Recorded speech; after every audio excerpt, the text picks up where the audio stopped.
Unique science point में आप सभी का स्वागत है। आज हम लोग वर्ग 10 यानी मैट्रिक की परीक्षा में पूछे जाने वाले गणित के क्वेश्चन को सॉल्व करेंगे, जो दो अंक वाला क्वेश्चन होगा। और अक्सर बच्चे मैट्रिक की परीक्षा से भयभीत होते हैं और मैथ से तो और ज़्यादा भयभीत होते हैं। तो हम इस वीडियो को आप लोग देखिएगा। इस वीडियो को देखने के बाद से मैथ से आपका भय समाप्त हो जाएगा। हमारा पहला क्वेश्चन है कि सिद्ध करें कि √3 एक अपरिमेय संख्या है।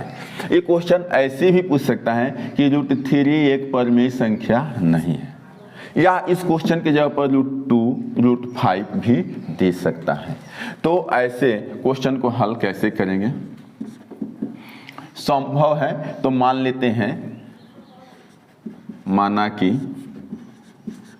√3 बराबर p/q एक परिमेय संख्या है, परिमेय संख्या है जिसमें एक के अतिरिक्त कोई उभयनिष्ठ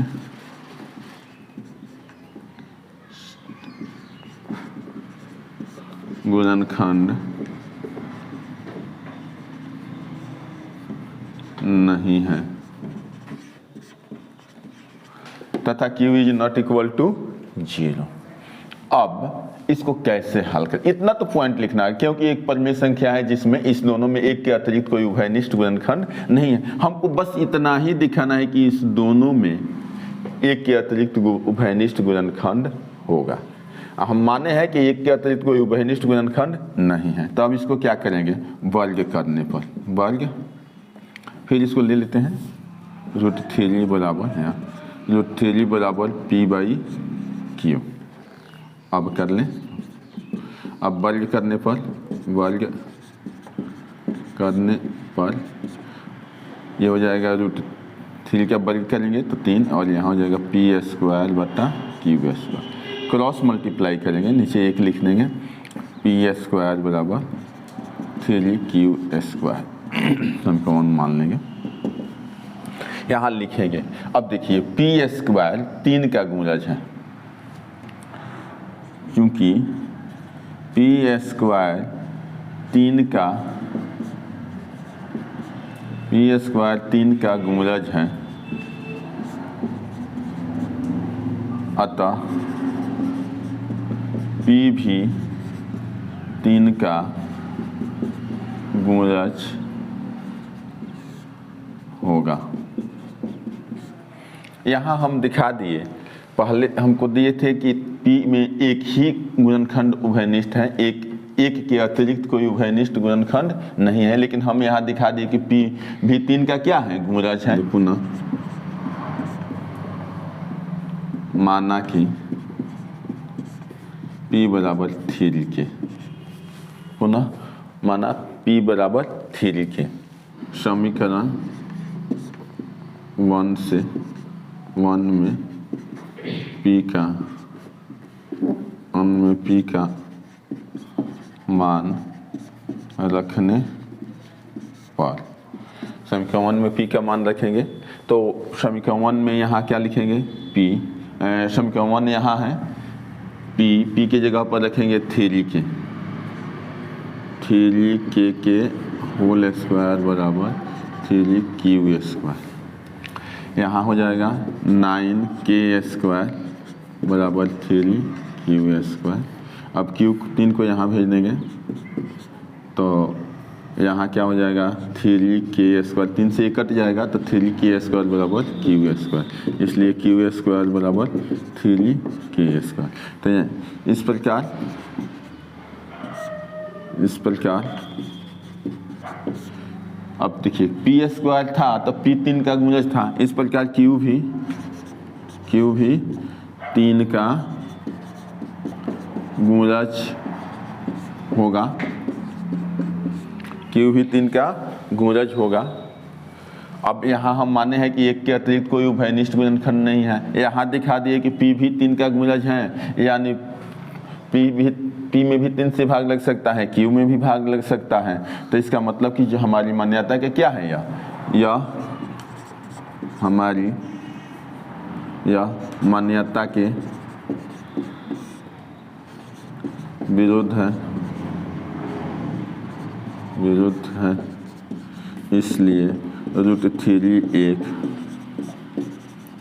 अपरिमेय संख्या है।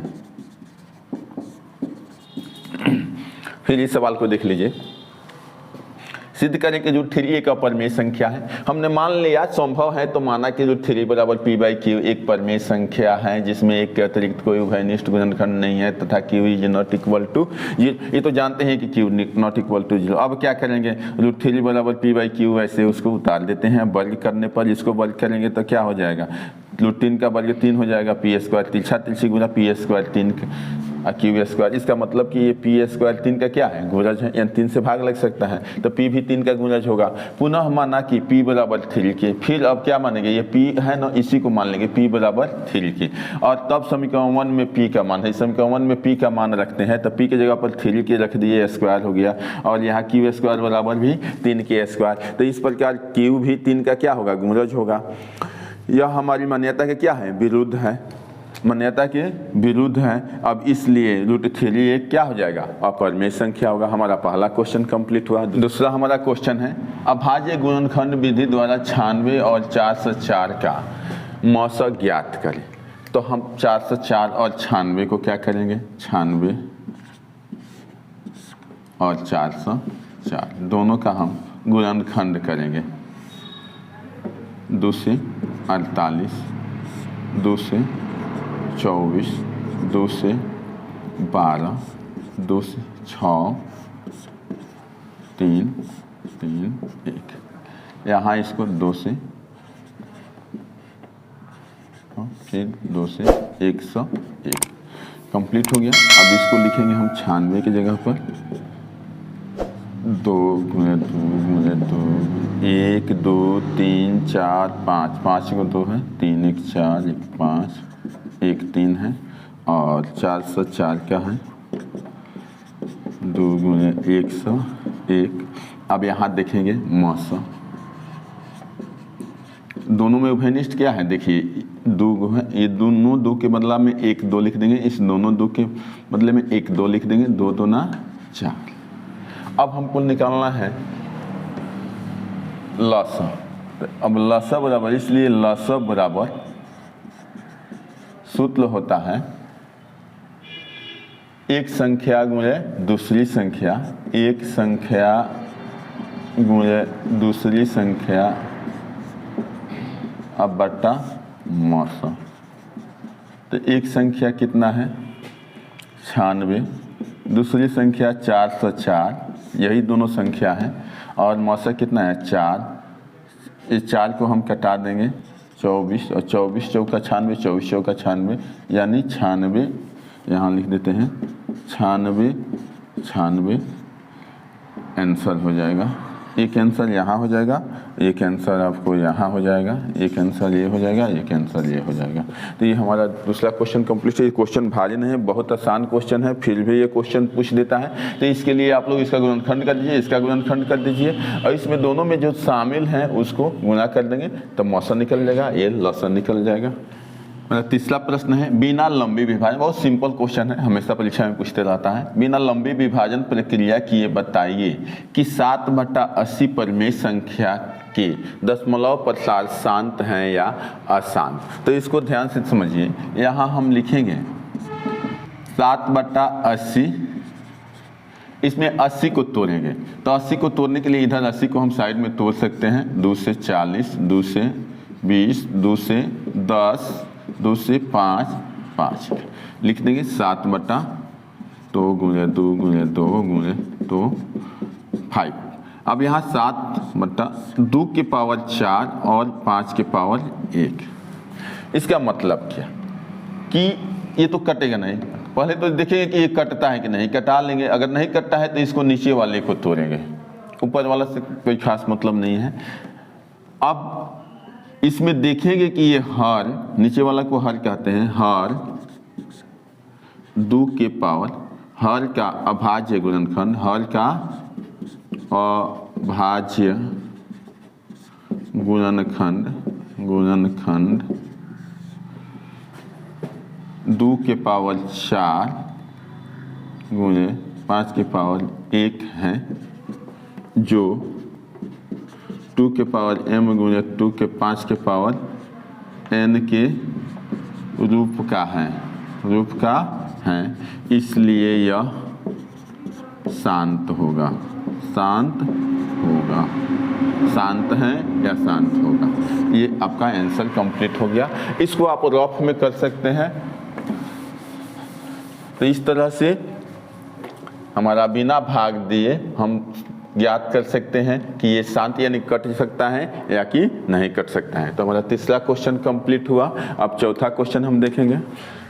यूक्लिड एल्गोरिथ्म से 135 तथा 225 का मौसा ज्ञात करें। चौथा नंबर क्वेश्चन है। इस पर आधारित क्वेश्चन अक्सर पूछ देता है, तो इस क्वेश्चन को हम बना रहे हैं, उस पर जैसे बनाएंगे। अगर दूसरा भी क्वेश्चन अगर अंक बदल देता है तो आप लोग उसको कंप्लीट कर लीजिएगा। जैसे 135 सिंपल तरीका से पहले आप लोग मौसा निकालिए। 225 135 यहाँ 0 12 में 9 गया, 12 में 3 गया 9, यहाँ 135 1 90 45 90 45 दोनों 90। यहाँ देखिए भाग एल्गोरिथ्म से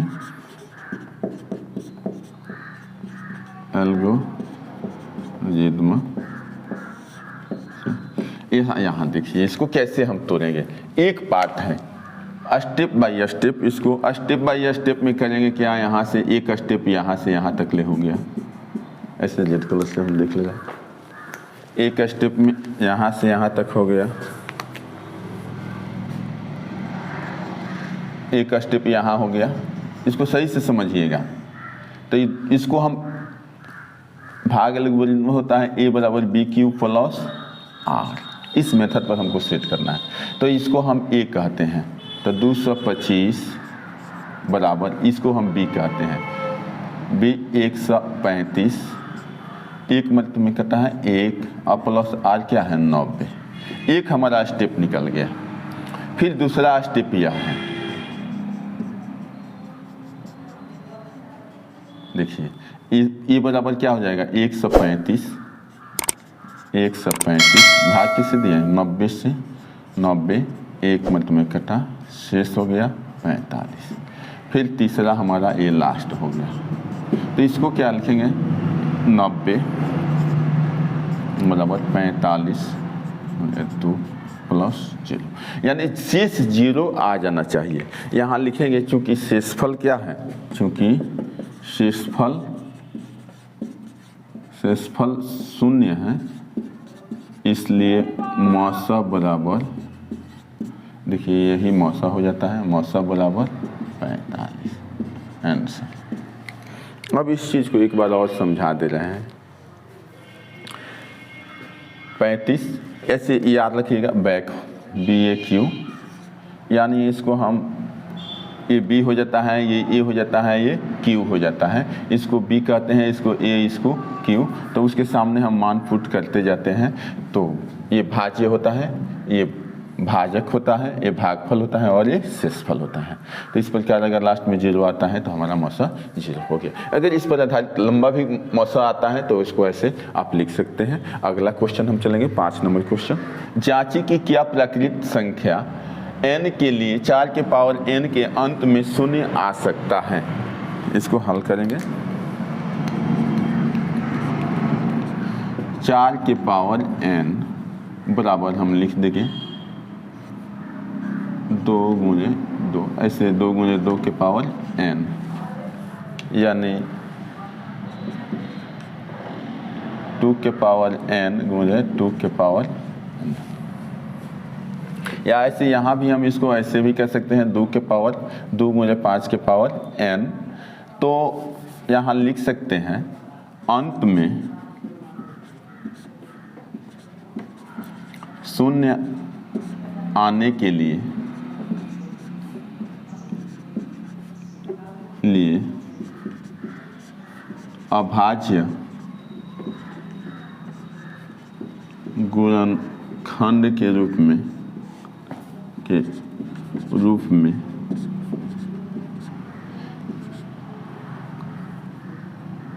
कम से कम 1, 2 तथा 1, 5 का होना आवश्यक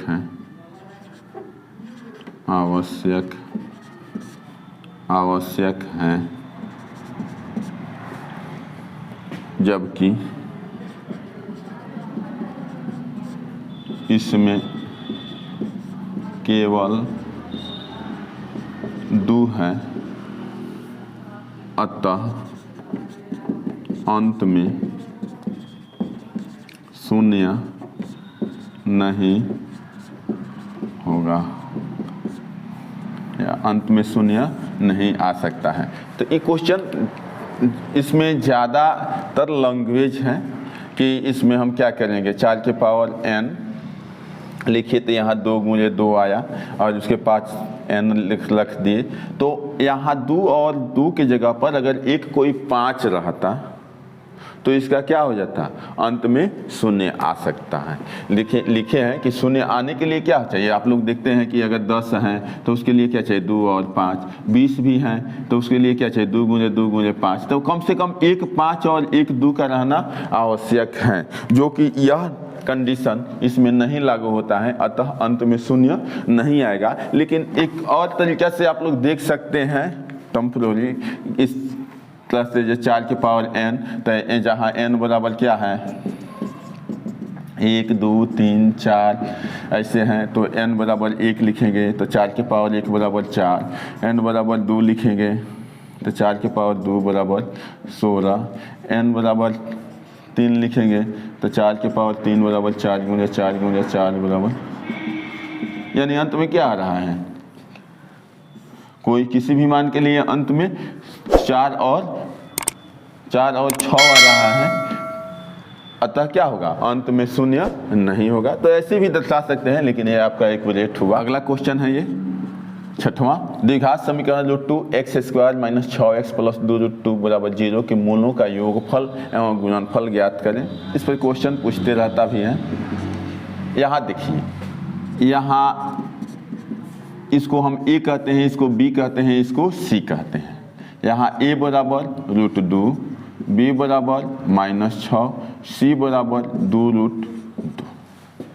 अब हमको निकालना है मूलों का योगफल, मूल का है या शून्य का है, मूलों का योगफल -b/a, और मूलों का, तो इसमें हम क्या करेंगे, माइनस, अब b की जगह पर क्या है -6 है, a की जगह पर क्या है √2 है, तो ऐसे इसको हम कटा भी सकते हैं। 6/√2 है तो √2 से नीचे गुना कर देंगे, √2 से ऊपर, तो ऊपर हो जाएगा 6√2/2, कटा देंगे तो 2 × 3 = 6, ये हो जाएगा 3√2। अब इसमें मूलों का गुणनफल, दूसरा मूलों का गुणनफल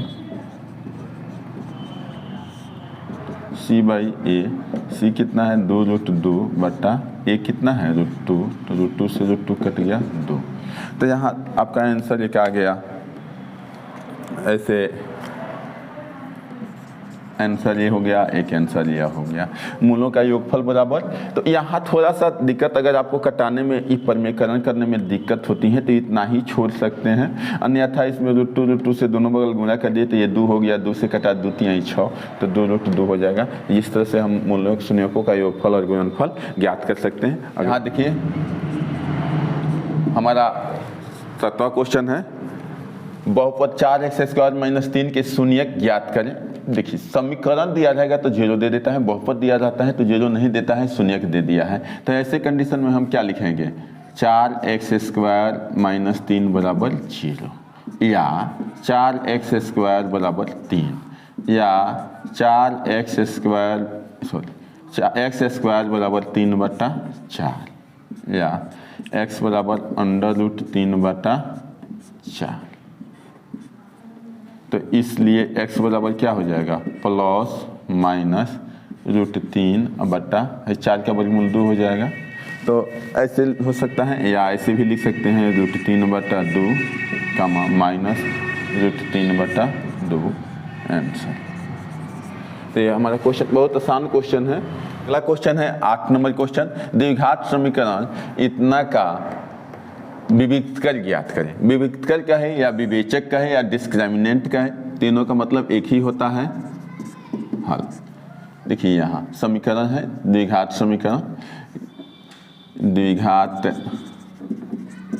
समीकरण बराबर दे दिया है 2√2x² + 7x + 5√2 बराबर 0। यहाँ a बराबर √2, b बराबर 7 और c बराबर 5√2। इसको देखिए, इसको a कहते हैं, इसको b कहते हैं, इसको c कहते हैं। अब एक क्रम से नहीं होता है, x² के साथ जो रहता है उसको a कहते हैं, चाहे वो लास्ट में क्यों ना हो। x के साथ रहता है उसको b कहते हैं और जो x के साथ नहीं रहता है उसे c कहते हैं। अब इसको हम निकालना है d बराबर, d को विवेचक कहा जाता है, d बराबर b² - 4ac। यहाँ लिख सकते हैं विवेचक, विविक्तकर d बराबर b² - 4ac। तो b की जगह पर क्या है 7 के स्क्वायर 4, a की जगह पर √2 और c की जगह पर 5√2। 7 × 7 = 49, 4 × 5 = 20 × 40 और यहाँ 49 - 40। तो इसको ऐसे भी लिख सकते हैं 7 × 7 = 49 - 40 = 9। तो यहाँ d क्या आ गया 9। अगर यहाँ पूछ दे कि इसका प्रकृति बताएं, तो जब d का मान 0 से बड़ा होता है तो इसका प्रकृति मूल, वास्तविक और असमान होता है। तो ये हमारा आंसर हो गया। यहाँ देख लीजिए, क्वेश्चन अक्सर पूछता रहता है कि इसका प्रकृति बताएं। तो प्रकृति में जब d का मान, इसको रेड से लिख दे रहे हैं, जब, अगर इसका आंसर नहीं है, अगर पूछता है तो आप लोग लिखिएगा, जब d का मान 0 से बड़ा हो तो मूल वास्तविक तथा असमान होता है, और d का मान जब 0 से छोटा होता है, 0 के बराबर होता है, तो मूल वास्तविक तथा, यहाँ केवल समान लिख दीजिएगा, समान होता है। और d का मान 0 से छोटा होता है तो मूल वास्तविक नहीं है। यानी माइनस में जब आ जाए, इसको ध्यान से रखेंगे, जब माइनस में आ जाए तो इसका हल संभव नहीं होगा। 0 आए तो वास्तविक तथा समान होता है। तो ऐसे क्वेश्चन आए तो इसको लिख सकते हैं। अगला नेक्स्ट क्वेश्चन 9 नंबर हम देखेंगे। क्वेश्चन है द्विघात समीकरण का मूल निकालें। यानी द्विघात समीकरण इधर लास्ट में दे दिया है, यहाँ भी क्वेश्चन में दे सकता है 2x² - 2√2x + 1 = 0। इसको कैसे हम हल करेंगे? तो समीकरण बराबर देख रहे हैं, इस समीकरण बराबर क्या है 2x² - 2√2x + 1 बराबर 0। ये समीकरण है। इसमें यहाँ a बराबर क्या है, a बराबर 2, b बराबर -2√2, c बराबर 1। हम निकालेंगे पहले d। हम गुणनखंड से भी निकाल सकते हैं क्योंकि यहाँ कंडीशन नहीं दिया है, लेकिन ये मेथड बहुत आसान होता है। d बराबर b² - 4ac। अब b की जगह पर क्या लिखेंगे -2√2 के होल स्क्वायर 4, a की जगह पर 2 और c की जगह पर 1। इसको गुना करेंगे 2 दूना 4 और √2 दो बार गुना करेंगे तो 2 हो जाएगा। तो 4 दूना 8 -8 बराबर 0।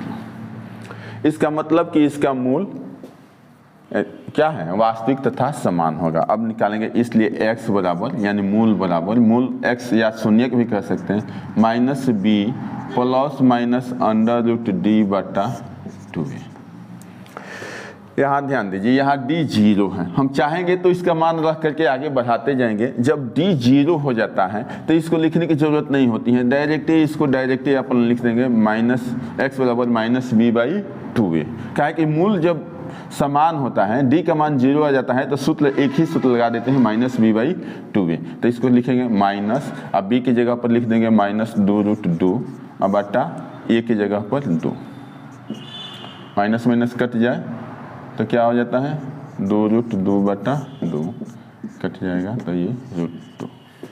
तो यहाँ x का मान अब ये बराबर, अब इसलिए हल क्या होगा, हाँ यहाँ अब देखिए तो ये √2 हुआ, यहाँ सॉरी यहाँ 2a दिया है, a का मान यहाँ 2 लिख दीजिए, यहाँ 2 हो जाएगा तो यहाँ 2 होगा। तो यहाँ और एक पॉइंट आगे बढ़ेगा, ये कटेगा √2 से, √2 और नीचे है 2 तो √2 मुझे √2 नीचे हो सकता है तो कट जाएगा 1/√2। अब इसलिए क्या कर सकते हैं, x बराबर हो जाएगा 1/√2 या ऐसे यहीं आंसर लिख दीजिए, आंसर ये दोनों मान उसका बराबर होगा। यानी इसमें 2 आंसर होगा, दोनों 1/√2 और 1/√2 आंसर हो जाएगा। तो ये द्विघात समीकरण निकाल लिए। हमारा नेक्स्ट क्वेश्चन है समीकरण निकाल, देखिए एक समीकरण दिया है यहाँ,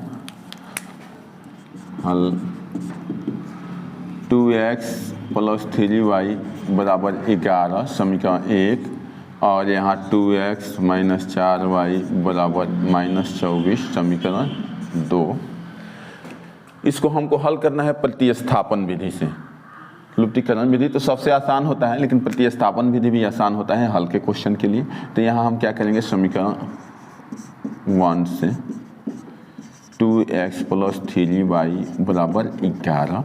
अब इसको x का मान निकालेंगे, यहाँ 2x वैसे ही रख देंगे, 11 - 3y ये इधर आ गया और इसलिए x बराबर 11 - 3y बटा 2, यहाँ या लिख देंगे।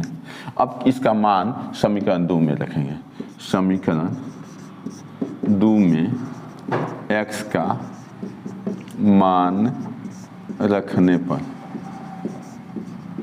देखिए समीकरण 2 में x का मान रखेंगे 2x है तो ये x की जगह यहाँ पर क्या लिखेंगे 11 - 3y, यहाँ लिखेंगे 11 - 3y बटा 2। देखिए x की जगह पर ये मान रखेंगे।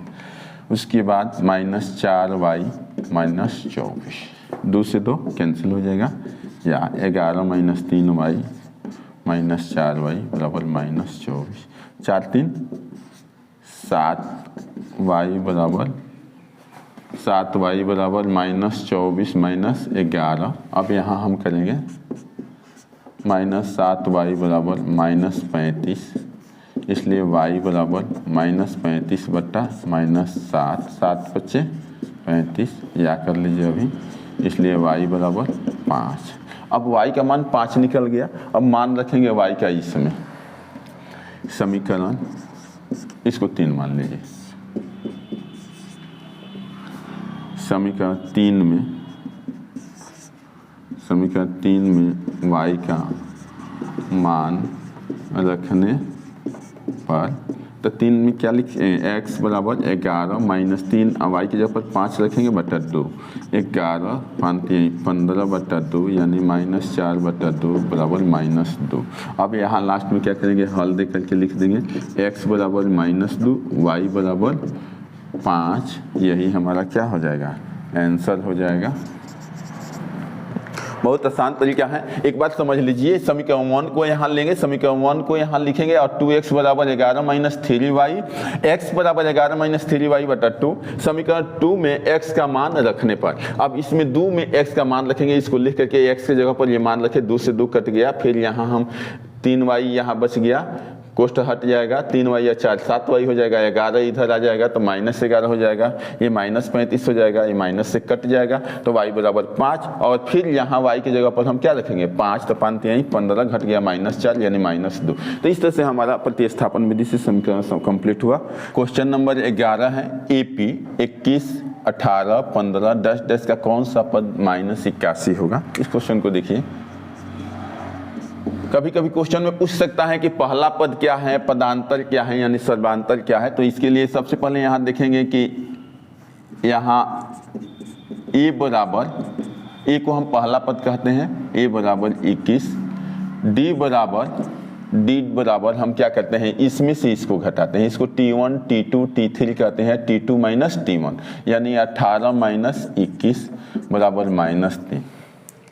एनवा पद Tn बराबर दिया है -81, और तो हम पदों की संख्या इसमें निकालना है, कौन सा पद, यानी n बराबर 8, यही हमको निकालना है n का मान। अब सूत्र से क्या होता है, सूत्र Tn बराबर a plus n minus 1 into D.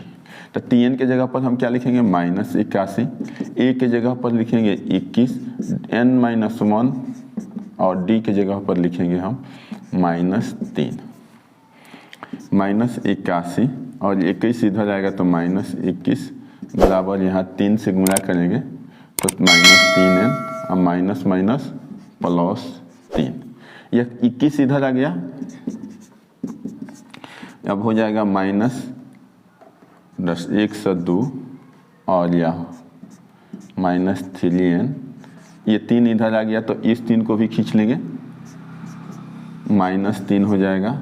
अब हम क्या करेंगे, यहाँ -105 बराबर -3n, या n बराबर -105 बटा -3 कटेगा तो क्या हो जाएगा 35, इसलिए n बराबर 35 आंसर, यानी पदों की संख्या क्या हो जाएगी 35। तो इस अगर n पूछे तो हो गया। कभी कभी क्वेश्चन में सिंपल पूछ देता है कि पहला पद क्या होगा, तो पहला पद ये हो जाता है, पदांतर क्या होगा तो दूसरे वाला में से पहले वाले को घटाएंगे, या तीसरे वाले में से दूसरे वाले को घटाएंगे तो पदांतर निकल जाता है। अगला क्वेश्चन है 12 नंबर, AP 3 8 13 डैश डैश 253 में अंतिम पद से 20वां पद ज्ञात करें। अंतिम से 20वां कह रहा है, हाल देखिए, यहाँ अंतिम पद को हम L कहते हैं, L बराबर 253, यहाँ L बराबर क्या हो जाएगा 253, A बराबर,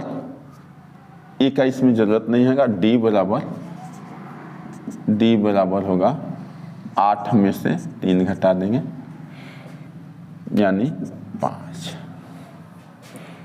अब अंतिम से 20वां पद लेना है, यानी n बराबर क्या हो जाएगा 20, अंत से 20वां पद बराबर, यानी ये सूत्र हो जाएगा L minus n minus 1 into D, यानी L के जगह पर हम लिख देंगे 253, n के जगह पर 20 माइनस 1, डी के जगह पर 5, 253 19 गुणे 5, यानी 253 माइनस 95, 13 में से 5 गया 8, 25 में से 9 गया 16, 1 15, इतना आंसर। देखिए ये सवाल दो तरीके से हम बना सकते हैं।